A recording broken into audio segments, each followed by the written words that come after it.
So today I want to talk about something a little different. Let's talk about mindfulness in politics, particularly related to differentiating Bernie Sanders from Elizabeth Warren. So I know mindfulness in politics is something you never hear about, but hey, why not? Let's start something new, okay? So you know, when I started the Bern Identity, part of my intention with this was like, how can I help expand consciousness in political dialogue, in the political conversations? And I got really excited about this because this time around, Bernie is talking more about expanding consciousness. Like, I mean, he's got a few town halls where he gets into that, which is really exciting.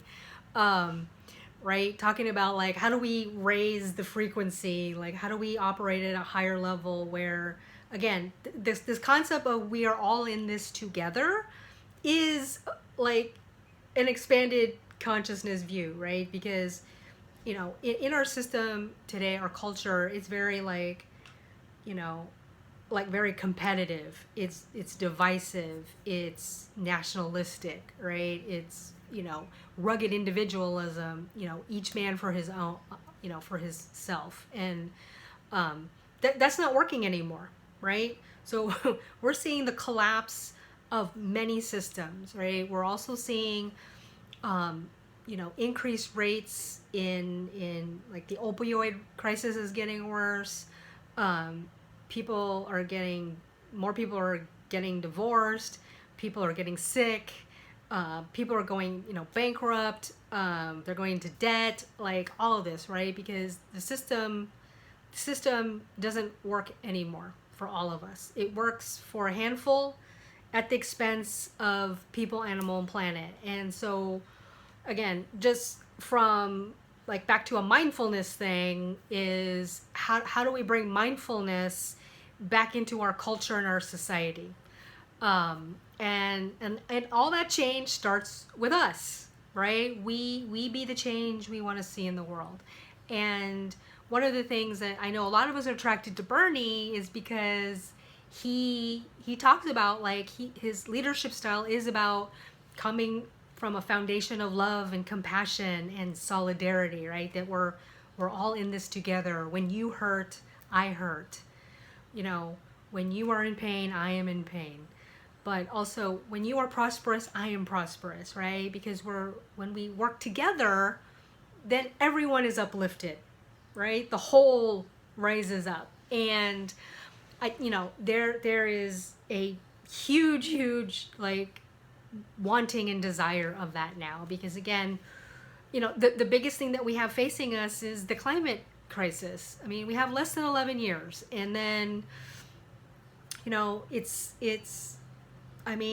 the clarion call for us human beings. Like, are we going to stand up and do something, or are we going to continue to let the current system, which modern capitalism is what got us here in the first place? And so, again, that goes back to differentiating Bernie and Elizabeth. Okay, so we're now at the point in the race where we have to differentiate them. It's now like, I know we've spent a lot of time doing this, like, well, progressives need to stay united, like, let's duke it out with the centrists and let's go after Joe Biden. But several things have happened and changed where now we gotta make a break and start separating them. And some of the things that happen are, I mean, the one of the things that was like the big red flag for me was recently when CBS came out with their delegate disinformation campaign, which, okay, you thought it was over with the super delegates and that thing. Nope, they're back at it again. And what's interesting is that, okay, they're doing this delegate thing, even though no states have voted and the super delegates are out in the first round. So they don't even count until the convention, if it's even needed, right? If Bernie can win it in the first round, it doesn't go to a second round. The super delegates don't get to vote at all. So, but that's not stopping the mainstream media, the establishment, from, again, purposely, intentionally trying to confuse voters with this delegate stuff, right? And they had like Joe Biden at 600 delegates, Warren at 545, and then Bernie at 286, which, again, I don't know what kind of creative math they did, but there's no way that Bernie is that low. And they did it up through the Super Tuesday states, right? Which includes the big states of California and Texas. I can tell you here in California, there's no, like, Warren is not crushing everybody, like crushing Bernie and Harris, even Harris, to the point where she can get that many delegates that she's like at 545 and Bernie's at 286. It's just not possible. But that, again, that's not stopping them. And then there came news out that, Elizabeth Warren has been talking with Democratic Party insiders, and that she has been like, she's got some back channel going on with Hillary Clinton. Like, they're talking, like, girl, call me, right? They got these conversations going, which, again, it's like, man, really? Like, if of all the people to be working with, let's just put aside the politics, okay? This is a candidate who has lost twice, and the second time had over $1 billion in her campaign, and still lost to a TV reality star, okay? So why would you get advice from someone like that? Like, they can't win. And we all know Clinton, she doesn't do anything out of the goodness of her heart. There's an agenda. There's a price tag, right? So she's going to help Liz in her campaign. There's a price tag that comes with it. And who knows? That could be like wanting a VP position. It could be another cabinet position, something, right? But if Hillary's involved, she's angling for something big, okay? But even the fact that Liz is working with her or talking with her, and then she's talking to the party insiders, and now, like, seeing this delegate thing where it's like, it's in her favor. So it's very clear now that the establishment is on her side. They are backing her, and they want Bernie out, but they've decided Liz is okay, she's it, so now they're backing her. So that makes it a whole different ball game, okay? So we got to go in hard and differentiate them now. So, but, okay, what does that mean? What does, like, going in hard and differentiating mean? Like, what does it mean, or what does it not mean? So this is where I kind of want to open up the discussion. So how can we, again, be more mindful in this, like, operate from higher ground and keep it, again, just higher frequency, right, in the discussions? Because one of the things that I just don't want to do again, so in 2016, again, there was so much negativity and so much, like, combativeness, and it just, like, it was just awful. And that's one of the things that I vowed this time around that I would not do again. And I've changed a lot of how I approach things. And even on the Bern Identity on Twitter, I know a lot of you, like, appreciate how positive I am. And, which, again, thank you for that and all the support. But when I go in every day, my intention is not specifically to be positive. It's how can I operate from higher ground? How can I help expand the consciousness, right? That's my goal every day. And it's a personal challenge with myself too, right? So how do I stay like that? Because, again, that's the change I want to see in the world. So I'm starting with myself. And believe me, it's a challenge.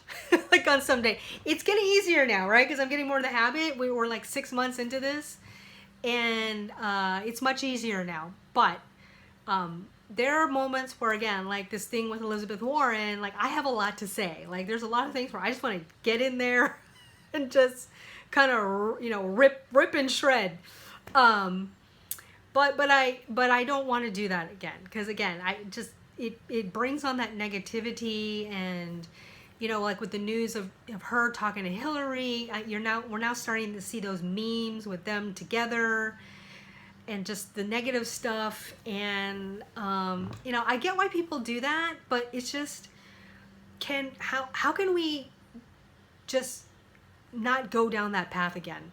How can we operate different? Because, again, if we want the world that Bernie's offering, of love and compassion and solidarity, that we're all in this together, That means all of us, everyone. So having an enemy, creating this enemy, this nemesis, like energy, is just, again, creates this combativeness versus, like, again, I realize we're in a primary, they are opponents, okay? But there's also a way to be competitive in a more civil, respectful, mindful way. Maybe, I guess, again, back to mindfulness. How can we be mindful competitors? Which, again, is a new way of being. It's a challenge. So I think it's possible. I'm going to try myself. And so I'm inviting others, inviting you to do that as well. And let's talk about ideas and ways that we can do this and support each other. But again, like, going into this, like, how do we differentiate Bernie and Liz, and keep it on higher ground, and do it in a way that we attract more voters to Bernie versus, like, vilifying Warren and her supporters, right? Like, because, again, you gain more when you attract, versus, trying to, again, vilify the other side, so that, like, people get turned off by that, so then they come over. It's much more powerful. And again, also, love is the most powerful energy in the universe. So, how can we use that, the power of love, and compassion and solidarity that this movement is all about, to attract more voters, and actually not just voters, but more volunteers and people involved in the movement. Because once again, as Bernie said, once he's inaugurated, then we all got to get to work, right? So the job is not just to get him elected. It's, okay, we get him elected, and then we got to go work and transform the nation, right? Which is why he's calling himself the organizer in chief. Or I like to look at him, he's the activist in the Oval, right? He's the working class president. He is the light worker in the White House. So, very exciting thing. So, mindfulness in politics. How can we be more mindful in differentiating Bernie, and Elizabeth as we progress, in this race? Put your thoughts in the comments.